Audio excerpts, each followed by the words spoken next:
Hey guys, Harrison back at it once again with a brand new video for you, and welcome back to Dre TV and the second part of my double header of videos as we took a look at the MotoGP season opener in Qatar this past weekend, and boy did we have another classic race weekend and a fantastic advertisement for MotoGP and the very first round of the season in Qatar at the Lusail International Circuit just outside of Doha. And my goodness, once again, Valentino Rossi is a cyborg, everybody. The man does not know when he's beaten, and that's a good thing, quite frankly, because we had a fantastic MotoGP race to open. This is one of the best in years. I said it on Twitter during the race. I said it was one of the races of the 21st century, and I still completely stand by that. It might be the best race since S3E4, and I think that is just a magnificent Grand Prix, a magnificent ending, and boy, Valentino Rossi, with I believe his 70th MotoGP victory, his 83rd in the top class. To put this into perspective, he started from 8th on the grid in his 20th season in motorcycle racing, and came through what was an unbelievable amount of pressure because it was a four-way fight at the top between the two Yamahas, Rossi and Lorenzo, and the two Ducatis, Andrea Dovizioso and Andrea Iannone. I'll talk about Ducati again in a little bit, but it was Rossi who managed to come through in the end. He was in a dogfight with Andrea Dovizioso. Remember kids, Dovi is also a really, really good rider too, even though he never really knew it because Ducati wasn't that good, but Dovi is a top-tier rider, and you've got to remember, he's a world champion in his own right, so just awesome stuff all in, really. But a fantastic race. Just constant overtakes back and forth. Lorenzo was in control. Dovi was putting some ridiculous speeds down the home straight, coming close to 220 miles an hour. But it was Rossi who came through with a pass on the penultimate lap and held on the final lap, despite the possibility of Dovi out-dragging him to the line, because the thing about the Qatar start-finish rate is it's actually quite far down. I think it's more than two-thirds of the way down the 800-metre or so home straight of Qatar. So there was always talk that Dovi might be able to beat Rossi in a drag race, but Rossi held on and won the Grand Prix by a 10th from Andrea Dovizioso in second. Andrea Iannone finishing in third place. His highest career finish, his first podium in MotoGP after impressing a lot of people on the Pramac bike last year. He's gone to the factory team and he's got it on the podium in his very first factory race. So an excellent performance from Iannone as well, just 2 seconds off the win. Watch out, that kid can really ride a bike. I've always said that about Iannone. He's one of my favourite riders, so I'm very glad to see him on the podium. Jorge Lorenzo finished in 4th. Lorenzo was leading the majority of the race until a rather freak accident. Apparently the inside of his helmet collapsed and obscured about half his vision. Apparently he couldn't see out half of his eyes, basically.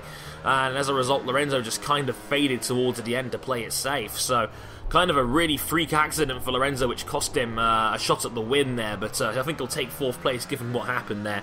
Then there came the Repsol Hondas, and they were surprising in the sense that both guys had a terrible start. Like both Hondas, who were 2nd and 3rd on the grid in qualifying. Marquez made a mistake, went out wide on the opening turn, and fell to the back of the field, but had to fight his way through and to end up finishing in 5th. Still a spectacular performance from Marquez, really. Just 7 seconds off the win, and he was a lot closer until he gave up on the final lap just to play it safe.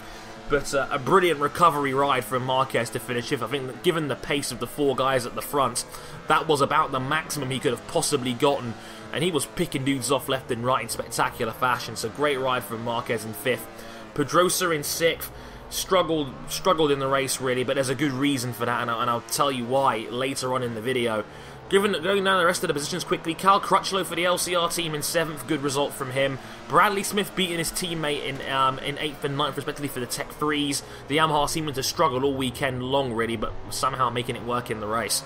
Yoni Hernandez 10th for Pramac. He was right up there at the front of the field early going, but faded towards the end. I think he was in 4th place at one point as well. He had a great start.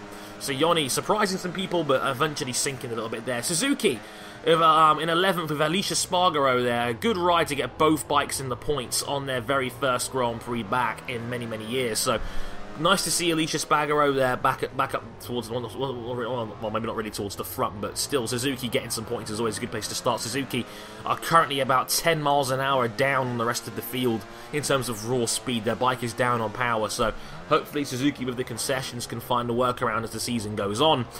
Danilo Petrucci in second place on the second Pramac team. Scott Reddin making his satellite debut on the Mark VDS Strada Galicia satellite Honda in 13th place, which I know he wasn't very happy about there, just ahead of Maverick Vinales in 14th, the Moto3 champion from 2013, and Hector Barbera, the top open class classification bike for Avintia in 15th, rounding off the points, just beating out Stefan Bradl. Only two non-finishers, Jack Miller and Carol Abraham, who took each other out apparently on the final lap. Apparently Jack Miller ploughed into him, which is just vintage Jack Miller really, isn't it? And Alvaro Bautista, who failed to finish the first lap with braking problems. So yeah, that was a thing. Like I said, an absolutely brilliant race. I highly recommend you go out of your way to see it. It's a fantastic race. It's a little bit salty with Keith Hewen basically treating Rossi like the second coming of God, but in some cases it's kind of deserved, and it's Valentino Rossi. I don't care what anyone says, the sport is better when he wins, period. So, fantastic to see Rossi at the top. Ducati, amazing, great. It looks like their GP15 is legitimately a title contender. That bike looks very, very fast. Didn't drop off towards the end. Dovi pushed Rossi absolutely all the way to the finish.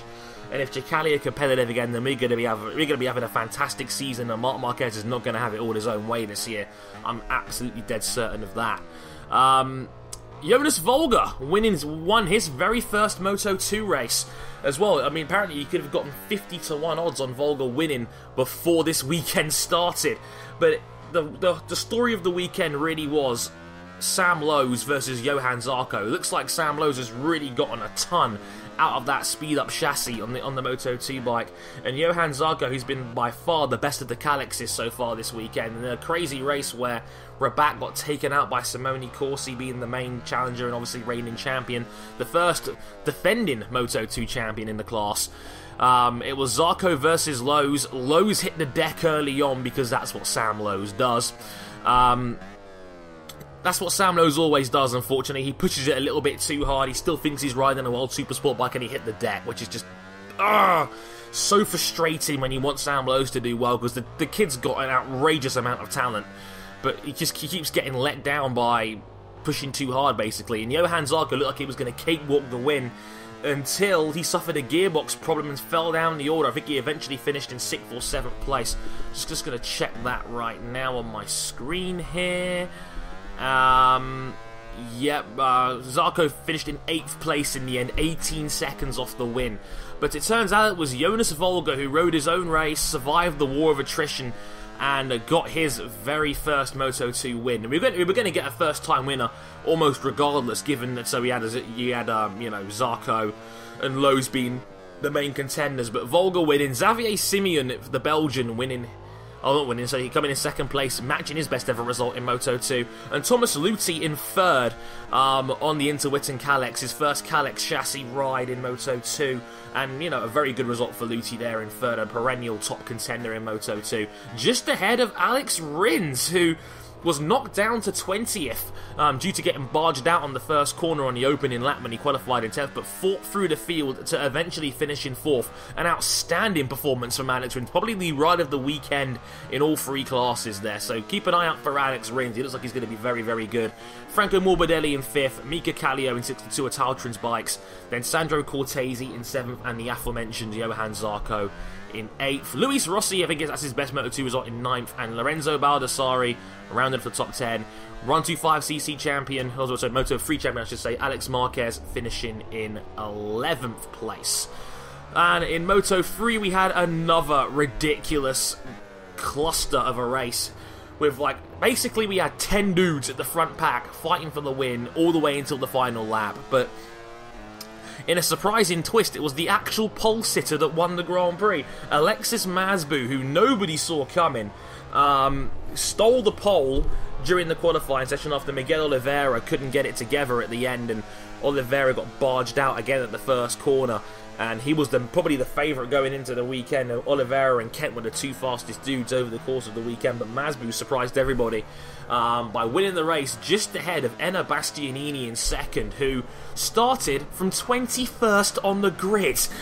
So again, a brilliant performance from Enna Bastianini to get second place. I think that's his best Moto3 result to date as well. Remember, he's just 17 years old, the Italian, as well. So another brilliant performance. And Danny Kent, using some shrewd race tactics like he usually does, being a little bit more experienced than most of the field, coming through in third for the brand new Leopard racing team there, just ahead of his teammate Efren Vasquez in fourth. And Scotland's finest, John the Wee McPhee for the Saxo Print Racing Team Germany, rounding off the top 5 ahead of Isaac Vinales. And then the 15-year-old rookie hotshot Fabio Quartararo for Galicia. That kid is going to be special, trust me. Finishing 7th, just ahead of Niccolo Antonelli in 8th. Francesco Bagnaia in 9th. By the way, only 9/10 off the top in 9th place. And the new Red Bull KTM rider, Brad Binder, in 10th, ahead of Locatelli, Navarro, Haneker, Otel, and Jorge Martin, the Red Bull Rookies champion, rounding off the points in 15th place. But again, my words can't do this weekend justice. Go out of your way to see all 3 races, because even Moto2, which was a little bit flat in the midfield, got going again towards the end because you know, one of the highlights was Alex Rins passing 2 dudes at the same time.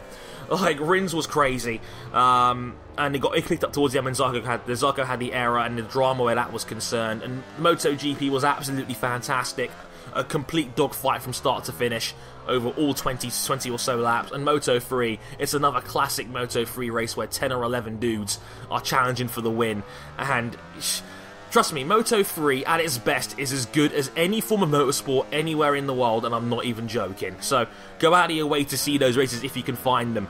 Highly recommend you go see them. Let me know what you thought of MotoGP in Qatar in the comments below, and I'll catch you guys later in the week for yet more Dre TV. But until then, I've been Harrison1on. Thank you very much for watching, and I'll catch you guys next time. Sayonara.